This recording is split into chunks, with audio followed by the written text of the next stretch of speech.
Olá e bem-vindo ao canal Amoras e Mirtilos. Eu sou a Irene e hoje vou mostrar-te como alterei a organização da papelada cá de casa.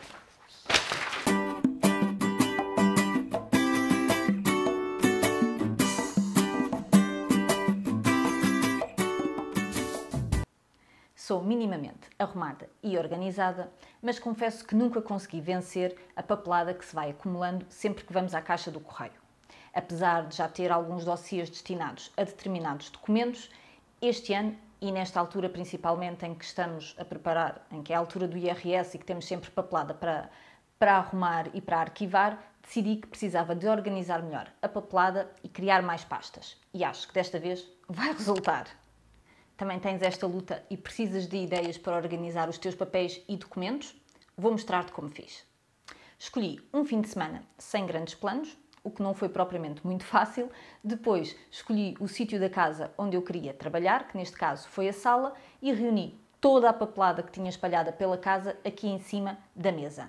Depois veio a parte mais chata, que é analisar documento a documento e decidir o que é que depois nós temos que fazer com eles. Assim, criei 3 pilhas, uma a pilha daquilo que já pode ir para o lixo, que já não é necessário ter guardado cá em casa, a outra a pilha de o que é para conservar, o que é para guardar e arquivar, e uma terceira com documentos que sejam mais recentes e que haja ainda alguma ação que nós temos que fazer com eles, seja pagar uma conta, seja algo que tenha que ficar mais à vista porque temos que realmente fazer ainda algo com eles. De seguida, e depois de destruir todos os papéis e os documentos que já não eram necessários para guardar e que era a pilha que estava para ir para o lixo, dividi os documentos que restaram em diferentes categorias.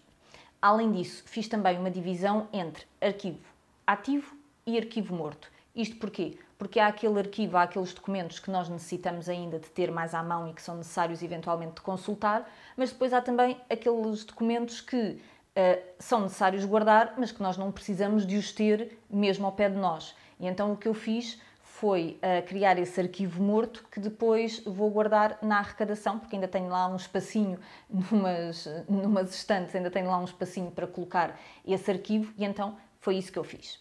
Como arquivo ativo, considerei os documentos, por exemplo, da família, aqueles documentos gerais de todos nós de cá de casa, os documentos dos bancos, dos seguros, do condomínio, os IRS, as últimas faturas da água, da luz, da eletricidade, garantias e manuais também. Como arquivo morto, o que é que eu considerei? Considerei, por exemplo, papelada de férias que nós gostamos de guardar, mas que não precisamos daquela documentação, porque entretanto as férias já foram, mas nós gostamos de guardar algumas coisas. Por exemplo, papelada relativa à escola dos miúdos, que já passou, que já não é necessário, mas que eventualmente pode ainda fazer sentido ficar guardada. Por exemplo, documentação de antigos empregos que se tenham, que seja necessário e que seja importante ter guardado, mas que não precisamos de ter mesmo à mão. E esse é o tipo de arquivo morto que eu considerei. Depois das categorias definidas e dos documentos divididos em cada uma dessas categorias, passei a fazer o quê? O arquivo. Então, optei por manter uma parte do arquivo que eu já tinha nos dossiês que eu já tinha, não é? Tinha a documentação do IRS, de alguns bancos, dos seguros. O que eu fiz foi apenas retirar os documentos que já tinham muito tempo e que não eram necessários estar ainda guardados. Arrumei o que eu, entretanto, ainda não tinha arrumado e mantive esses dossiês, com esse tipo de documentação.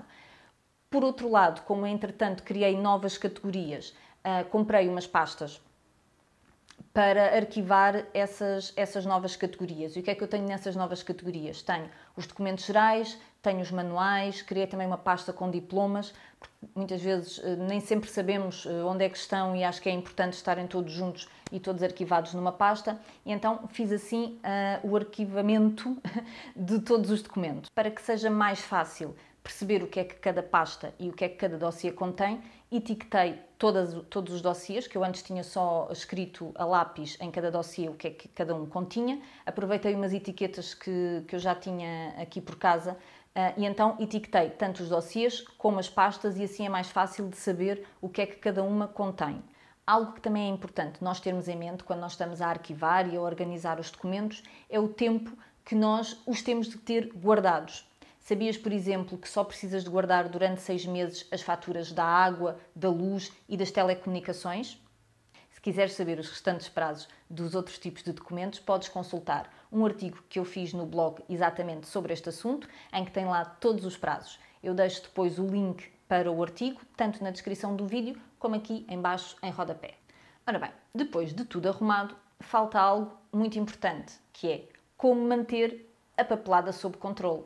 É verdade, já fizemos o arquivamento dos papéis que andavam por aqui todos soltos em casa, então, mas e a seguir? Como é que nós conseguimos manter a papelada sob controle? Acho que será mais fácil para todos em casa se existir um único local onde nós colocamos os documentos assim que eles entram em casa. Seja um folheto de publicidade, seja uma conta para pagar, seja um papel da escola. Se existir, digamos que, uma caixa de entrada em que todos sabem que é ali que devem colocar os documentos, a papelada, mas também que é ali que devem ir buscar ou consultar alguma coisa, é muito mais fácil para todos. Então, o que é que eu fiz? No móvel que eu tenho aqui à entrada de casa, coloquei uma prateleira de arquivo e assim que a papelada entra em casa, vai para lá para depois se fazer o rastreio. A esses documentos, a essas cartas que chegam a casa, eu tento fazer logo uma triagem inicial. Ou seja, se é um panfleto que eu olho para ele e vejo que eu não vou ver aquilo que não quero, que não me interessa, coloco logo no lixo. Se for eventualmente algo que eu queira ver depois, então coloco nessa caixa de entrada. O mesmo se passa com contas. Se, por exemplo, eu vejo que é uma conta que veio da caixa do correio, coloco-a logo em cima da secretária para ser paga e não ficar esquecida no tabuleiro de entrada.